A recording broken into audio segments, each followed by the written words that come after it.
Good evening, welcome to South Asia Newsline. I'm Uzma Jaffrey. Here are the top stories we are tracking for you on Friday, the 11th of December. India's Agriculture Minister urges farmers to end deadlock over farm laws. Pakistan markets Hindu and Christian women as forced brides in China, says US official.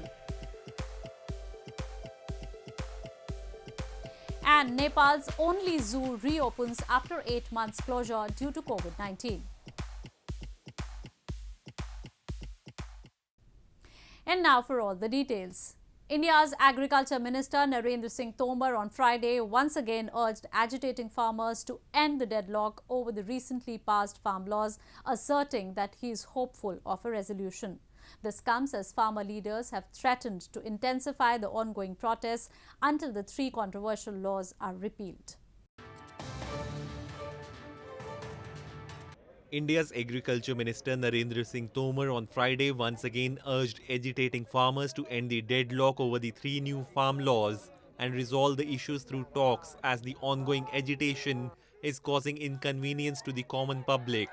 In an interview, Tomar said that the central government had sent a proposal to farmer unions for reforms in the laws to address the grievances of the farmers, but they are yet to receive a response from their side.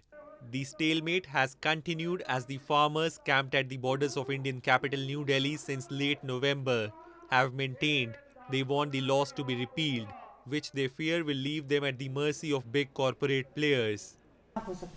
मुझे लगता है रास्ता निकलेगा, मैं आशावान हूं और मैं आपके माध्यम से किसान यूनियंस के लोगों को कहना चाहता हूं, गतिरोध उन्हें तोड़ना चाहिए। सरकार ने आगे बढ़कर प्रस्ताव दिया है, सरकार ने उनकी जो मांगे हैं उनको समाधान करने के लिए प्रस्ताव उनके पास भेजा है। Farmer leaders on Wednesday announced they reject the government proposal to amend the laws and asserted they would intensify their agitation by blocking highways and railway tracks. On Friday, more groups of farmers proceeded from northern Amritsar city to join the agitation at Delhi borders.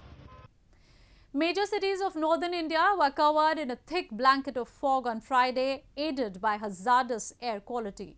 Several other states continue to face 2 public health emergencies simultaneously: polluted air and the pandemic. The dual threat is particularly pronounced in the Indian capital New Delhi, where the annual spike in winter pollution levels has come amid a surge in new COVID-19 cases. New Delhi's air quality, although improved from very poor to poor on Friday, still presented visibility issues because of fog, and residents complained that a dip in temperature was also aggravating respiratory issues. The city has been facing one of its worst spells of air pollution in years, caused by a combination of traffic, factories, construction dust, and the widespread burning of agriculture waste in neighboring states. Like capital New Delhi, many other states continue to face the 2 public health emergencies simultaneously: polluted air and the pandemic. Cusec तक ये pollution जो है बना रहता है निरंतर, ठीक है ना। हम लोग मास्क लगा के चलें तो कोरोना के कारण चलो मास्क से थोड़ा बचाव हो रहा है, लेकिन फिर भी लोगों में देखिए अस्थमा की समस्या, श्वास रोग की समस्या, आँख में जलन, कई ऐसी समस्याएं हैं जो पोल्यूशन के कारण निरंतर बनती जा रही है। Similar situation was witnessed in other parts of northern India, and the dip in mercury prompted people to sip on hot beverages, mainly tea. आज की ठंड तो बहुत ही ज़्यादा कोहरे भरी है और धुआं से इसमें रोजमर्रा की जिंदगी जीने वाले लोगों के लिए बहुत ज़्यादा कठिनाई है। In India, daily cases have fallen to almost a third of the levels seen during the peak of the pandemic. But with new Delhi cases still being reported, the danger of a second wave clearly continues to lurk. On Friday, with 29,398 new COVID-19 infections reported in the last 24 hours, India's total coronavirus cases have risen to 9.7 million. In news from Pakistan, Pakistan Muslim League-Nawaz Vice President Maryam Nawaz has appealed to citizens of Lahore to attend the upcoming December 13 rally of opposition's 11-party alliance Pakistan Democratic Movement, telling them that the time has come to get rid of the incumbent government once and for all. Pakistan Muslim League-Nawaz Vice President Maryam Nawaz on Friday appealed to citizens of Lahore to attend the upcoming December 13 rally of opposition's 11-party alliance Pakistan Democratic Movement (PDM). Earlier, in a mass contact campaign around Lahore on Thursday, she made the same appeal, telling them that the time has come to get rid of the incumbent government once and for all. She had spent several hours in Lahore on Thursday, mustering support for the PDM's Minaare Pakistan rally.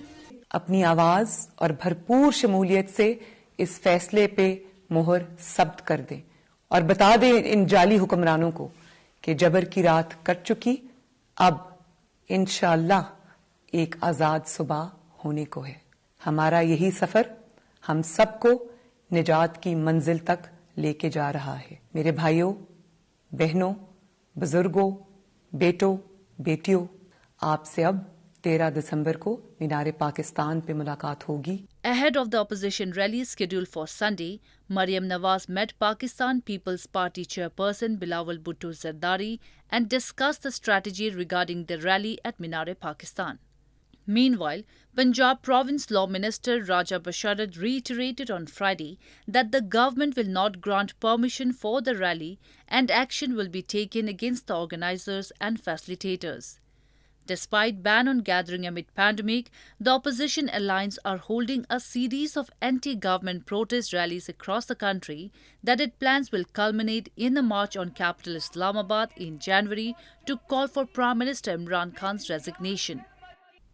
Moving on, US Ambassador Samuel Brownback has claimed that Pakistan is marketing women from Hindu and Christian religious minorities as concubines and forced brides to China.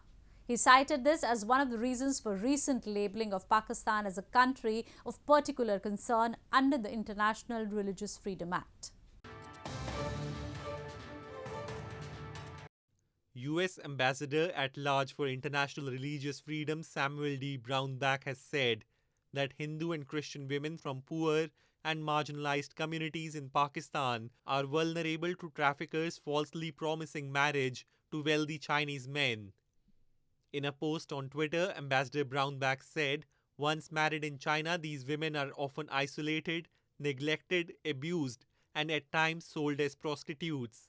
He also spoke about the issue during a webinar by the U.S. Department of State this week, where he highlighted women from religious minorities in Pakistan are being marketed as concubines or forced brides into China, as they are often impoverished and vulnerable.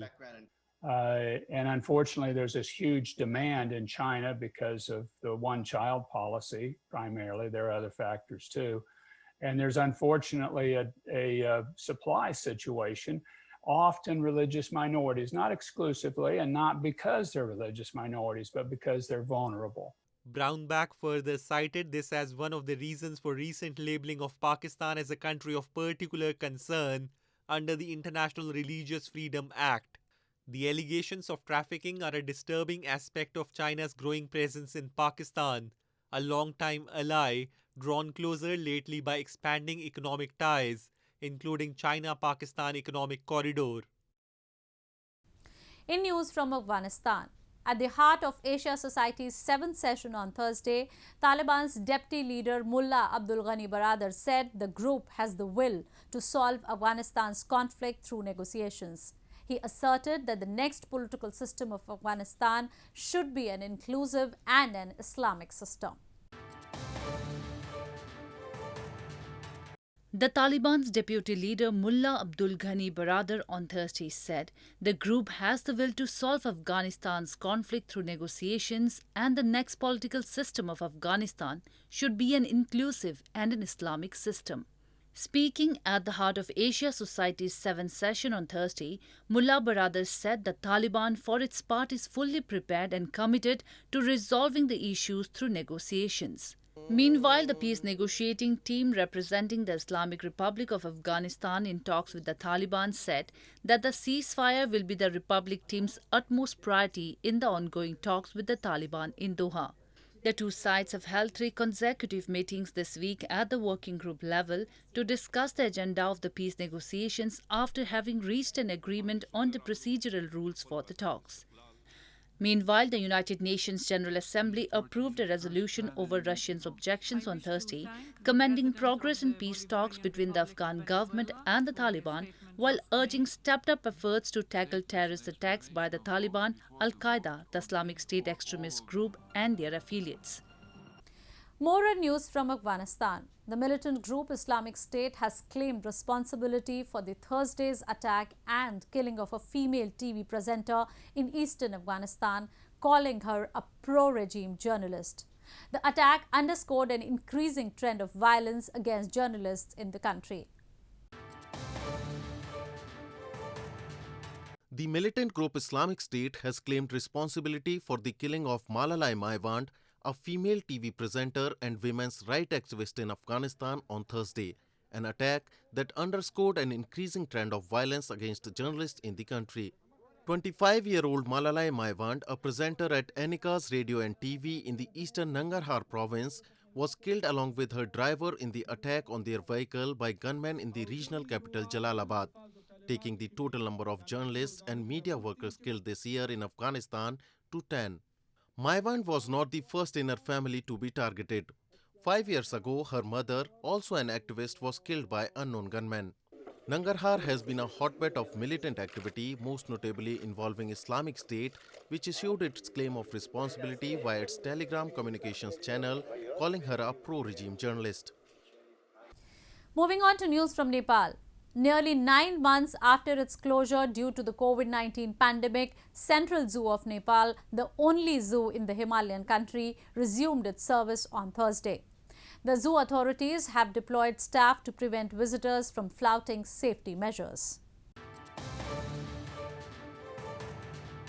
The Central Zoo at Javala Khel in Nepal's Lalitpur district opened its gates for visitors after a hiatus of more than 8 months on Thursday, with health precautions and a cap on the number of visitors. The only zoo in the Himalayan nation had remained closed after COVID-19 induced lockdown starting March earlier this year.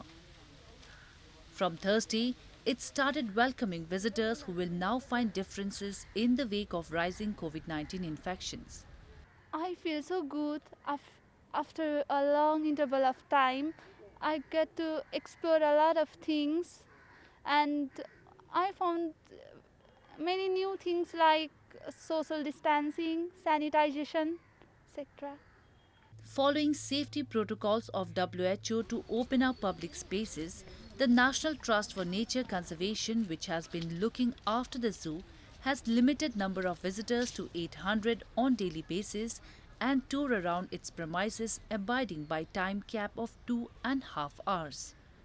There have been quite measures that we have taken, and zoo is not fully open since our children park and picnic area are still closed for the visitors. Alarmed by the first case of human-to-animal transmission of virus at a zoo in the United States, Central Zoo of Nepal has heightened distance between animals in the enclosure and visitors who visit the menagerie. Spread over 6 hectares of land, the Central Zoo is home to over 119 species of endangered animals, birds and reptiles. Well, that's the way it was in South Asia this evening. Before we conclude the top stories once again. India's Agriculture Minister urges farmers to end deadlock over farm laws. Pakistan markets Hindu and Christian women as forced brides in China, says US official. And Nepal's only zoo reopens after 8 months closure due to COVID-19. Now our viewers can watch the show on SouthAsiaNewsline.com. You can also visit us on Facebook.com/SAsiaNewsline and follow us on Twitter @SAsiaNewsline. That's all in tonight's edition. We will see you same time next week. Have a great weekend.